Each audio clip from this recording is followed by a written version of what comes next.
SSC GD যারা নতুন candidate, রিজনিংয়ে তোমরা 20টা কোশ্চেন কীভাবে 20টাই করতে পারবে তার একটা নতুন ভিডিও নিয়ে আসলাম।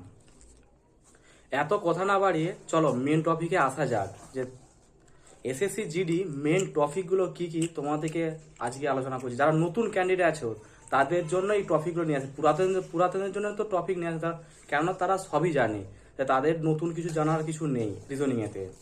যারা নতুন ক্যান্ডিডেট তাদের জন্য এই টপিকগুলো অতি অবশ্য গুরুত্বপূর্ণ, কেননা রিজনিং এমন একটা সাবজেক্ট যে 20টা কোশ্চেন করলে 40 নাম্বার অনায়াসেই চলে আসে। কেননা আমিও নভেম্বরের 1 তারিখ থেকে স্টার্টিং করেছি, আজ 11 তারিখ। যেমন তোমাদের টপিকগুলো বলছি, যেমন অ্যানালজি এমন একটা চ্যাপ্টার যে ওখান থেকে ভরে ভরে কোশ্চেন দেয়। অ্যানালজি, কোডিং ডিকোডিং, তারপর রক্তের সম্পর্ক, ব্লাড রিলেশন এমন একটা যে টপিক, ওখান থেকে 2-3টে কোশ্চেন অনায়াসেই আসে।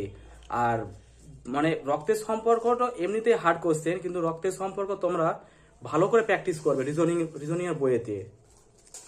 তারপর নতুন ক্যান্ডিডেট আর একটা কথা বলে দিচ্ছি, কেননা এবছর এসএসসি জিডি কিন্তু টিসিএস পরীক্ষা নেবে না, নতুন এক কোম্পানি তারা কিন্তু পরীক্ষা নেবে। এখানে কিন্তু ক্লক অ্যান্ড ক্যালেন্ডারটাই অনেকে ভিডিও বলতে চাইছে না যে ক্লক অ্যান্ড ক্যালেন্ডার থেকে কোশ্চেন আসবে না, কিন্তু এবছর ক্লক অ্যান্ড ক্যালেন্ডার থেকেও কিন্তু কোশ্চেন আসছে।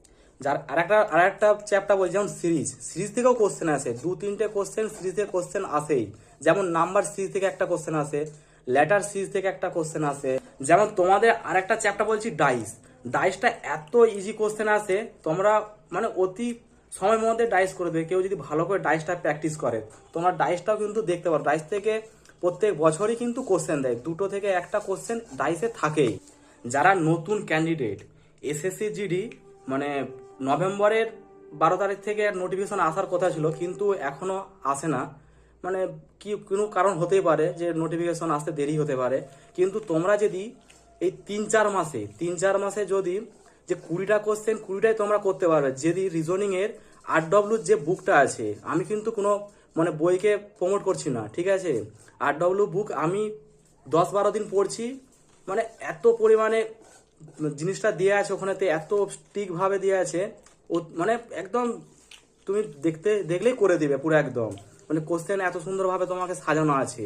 কেননা আমাদের নতুন ক্যান্ডিডেট কি হয়, যে নতুন ক্যান্ডিডেট এসএসসি জিডি নতুন ক্যান্ডিডেট কি হয়, যে রিজনিং বই অ্যাকচুয়ালি কিন্তু অনেক বড় বই, কিন্তু আমাদের তো অত তো হাতে সময় নেই যে রিজনিংয়ের বই এত 500-600 পাতা কে পড়বে এত। তোমাদের বইটা দেখাচ্ছি যে আমি এসএসসি জিডি কোন বই থেকে বা কোন স্যারের বই ফলো করছি, বা দেখো তোমাদের দেখাচ্ছি বইটা। দেখো তোমাদের বইটা দেখাচ্ছে, যে রিজনিংয়ের বইটা অঙ্কিত ভাটি স্যারের বই, 2026 সালের নতুন। দেখো তোমরা এই বইটা কিনতে পারো, খুব ভালো বই। তোমরা যদি নিতে চাও অতি অবশ্যই তোমার ফ্লিপকার্ট বা অ্যামাজনে বইটা পেয়ে যাবে, ঠিক আছে। আর বেশি কথা বাড়াবো না, ঠিক আছে, কেননা সামনেই পরীক্ষা, 3-4 মাস হাতে সময় আছে। চলো এখানে ভিডিও রাখছি। আর তোমরা যদি আরও যদি অন্য টপিকে যদি তোমরা ভিডিও চাও বা অন্য বইয়ে, তোমরা কমেন্ট করতে পারো, কমেন্ট বক্স খোলা আছে, ঠিক আছে। আর আমার চ্যানেলটাকে একটু লাইক ফলো